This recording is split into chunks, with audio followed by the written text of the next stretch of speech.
32 जो है, article number जो 32 है, वो रिलेटेड है संवैधानिक उपचारों का अधिकार से। ये जो संवैधानिक उपचारों का अधिकार है, ये हमें गारंटी देता है कि जो हमारे मौलिक अधिकार हैं, अगर उनका कोई हनन करता है तो भाई मैं बैठा हूं, मैं आपके मौलिक अधिकारों की क्या करूंगा, रक्षा करूंगा। अब इसी के अंदर जितने भी जुडिशियल रिट्स हैं, सब कुछ जो है वो इसी के अंदर आता है। जुडिशियल रिट्स वगैरह जो है वो सबके इसी के अंदर आते हैं। उन पे आप अच्छे से क्या करेंगे, चर्चा करेंगे। क्लियर है इतनी बातें। अब आर्टिकल नंबर 32 जो है, आर्टिकल नंबर 32 के अंदर जुडिशियल रिट, जो सुप्रीम कोर्ट है वो जुडिशियल रिट्स जारी कर सकता है, न्यायिक रिट्स जो है वो जारी कर सकता है। किसके तहत? आर्टिकल नंबर 32 के तहत। कौन? Supreme court.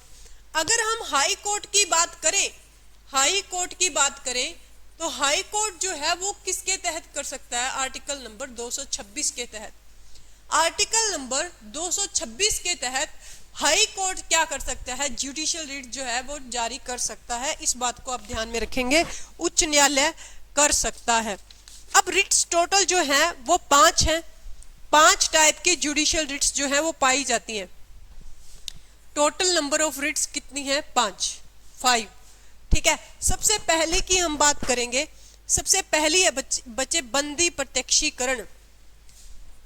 बंदी प्रत्यक्षीकरण, ठीक है। बंदी प्रत्यक्षीकरण यानी कहने का मतलब है हेब्स कॉर्पस। हेब्स कॉर्पस कहने का मतलब शरीर प्राप्त करना, ऐसे लिखा हुआ है संविधान में।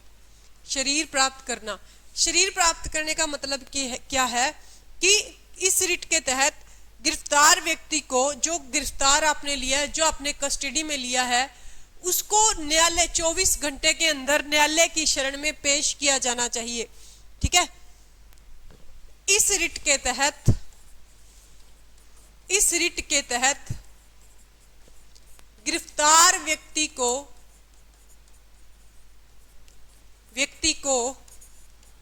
न्यायालय की शरण में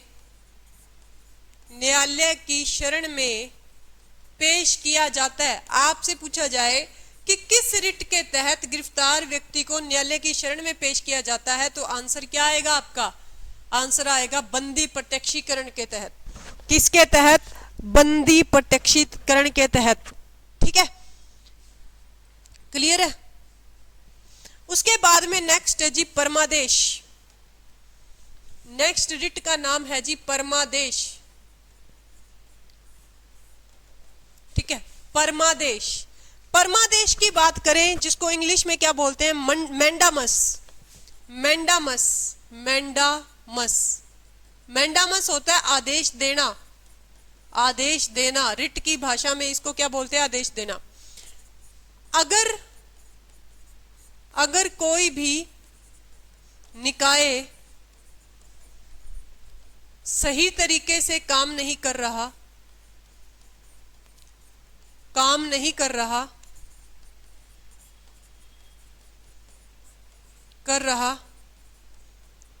तो उस पर परमादेश लगाया जा सकता है। परमादेश लगाया जा सकता है। अब मान लीजिए कि हाई कोर्ट जो है वो सही तरीके से वर्क नहीं कर रही। हाई कोर्ट जो है वो सही तरीके से क्या नहीं कर रही? वर्क नहीं कर रही। तो जो सुप्रीम कोर्ट है वो इससे ऊपर वाला सदन है।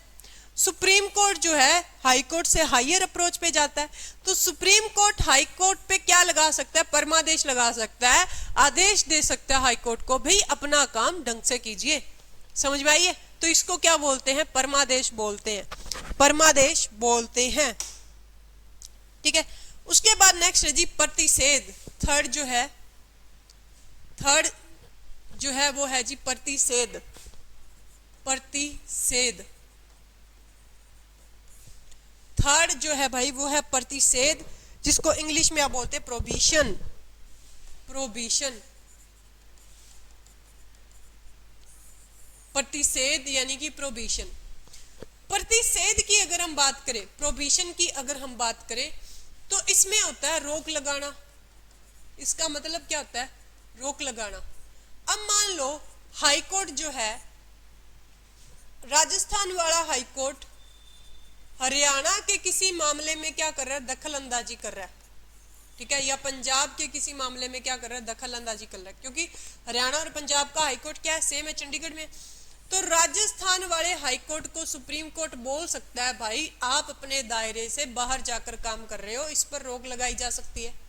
यानी कि अपने दायरे से अगर बाहर जाकर काम किया जाए तो उस पर प्रतिषेध लगाई जा सकती है, एससी जो है वो लगा सकती है हाई कोर्ट्स पे। हाई कोर्ट अपने सबऑर्डिनेट जितने कोर्ट्स आते हैं उन पर लगा सकती है।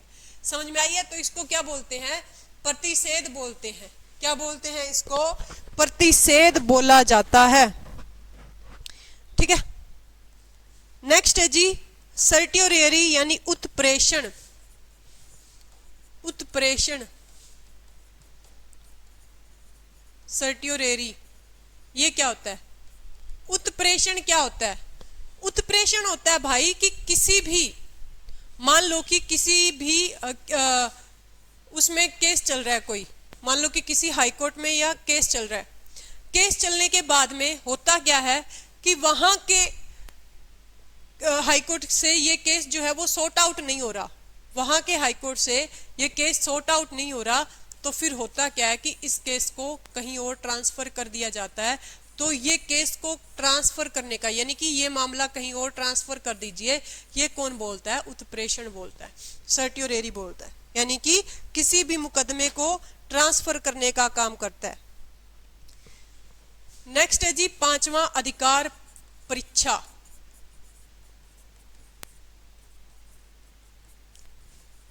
क्यू वारंटो,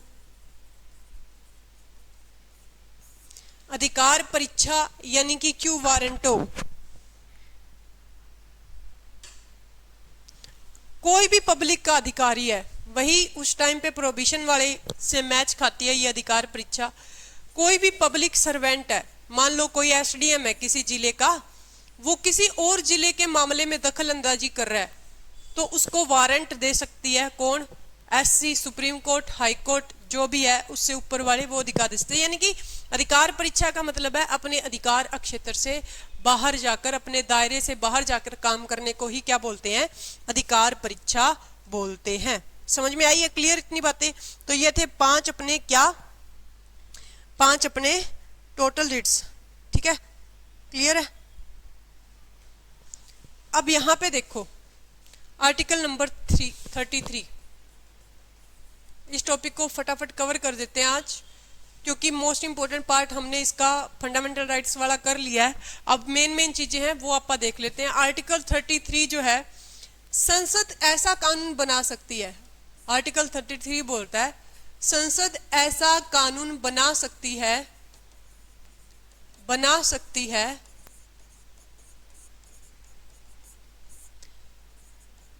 जो किसी भी इंटेलिजेंस अधिकारी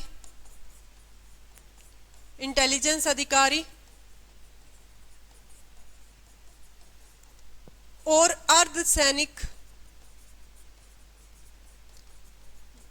बलों के अधिकारी को निलंबित कर सकती है। निलंबित यानी सस्पेंड कर सकती है, क्योंकि अगर कोई लगेगा संसद को ऐसा कि ये अपने देश की सूचना बाहर पहुंचा रहे हैं, तो उस अधिकारी को संसद के पास अधिकार है कि वो उसको निलंबित कर सकती है। नेक्स्ट है जी सेना विधि, मार्शल लॉ। आर्टिकल 34 अनुच्छेद 34 मार्शल लॉ। मार्शल लॉ क्या बोलता है बच्चे? सेना विधि क्या है? मान लीजिए कि कहीं भी कोई आंतरिक गड़बड़ हो गई है, कहीं भी कोई आंतरिक गड़बड़ हो गई है, बहुत सारे मुद्दे जो हैं वो भड़काऊ हो रहे हैं, तो वहां पे मिलिट्री रूल लग जाता है। मिलिट्री चाहे तो किसी भी व्यक्ति के फंडामेंटल राइट्स को छीन सकती है। अगर किसी व्यक्ति पे मिलिट्री को शक होगा तो वो उस पर नजरें रख सकती है। तो ये फंडामेंटल राइट्स का क्या हो गया? हनन हो गया। वो किस में आता है? आर्टिकल नंबर 34 में, ये मार्शल लॉ के तहत। किसके तहत? मार्शल लॉ के तहत, ठीक है। आर्टिकल नंबर 35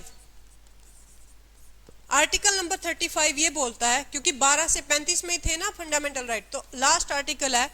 आर्टिकल नंबर 35 ये बोलता है कि संसद को अधिकार है कि वो, संसद को अधिकार है कि वह मौलिक अधिकारों से संबंधित कानून बना सकती है। मौलिक अधिकारों से संबंधित कानून बना सकती है। आपसे पूछा जाए कि कौन मौलिक अधिकारों से संबंधित कानून बना सकती है, तो आंसर आएगा संसद। कौन बना सकती है? संसद। लेकिन संसद ऐसा कानून नहीं बना सकती जो मौलिक अधिकारों का हनन करे। अगर ऐसा कानून संसद बनाती है जो मौलिक अधिकारों का हनन करते हैं, तो ऐसे में क्या होगा? सुप्रीम कोर्ट उसको क्या कर सकती है? रद्द कर सकती है, उस अधिकार को नल एंड वॉइड कर सकती है। तो ये थी अपनी आज की क्लास। ठीक है, कंप्लीट हो गए फंडामेंटल राइट्स। नेक्स्ट चैप्टर करेंगे नेक्स्ट क्लास में, और एमसीक्यू की क्लास मैंने कर ही रखी है। ठीक है, एमसीक्यू की क्लास अपनी लगेगी दोपहर में, मैंने शेड्यूल कर रखी है, आप जाके देख सकते हैं। ठीक है, okay, thank you so much.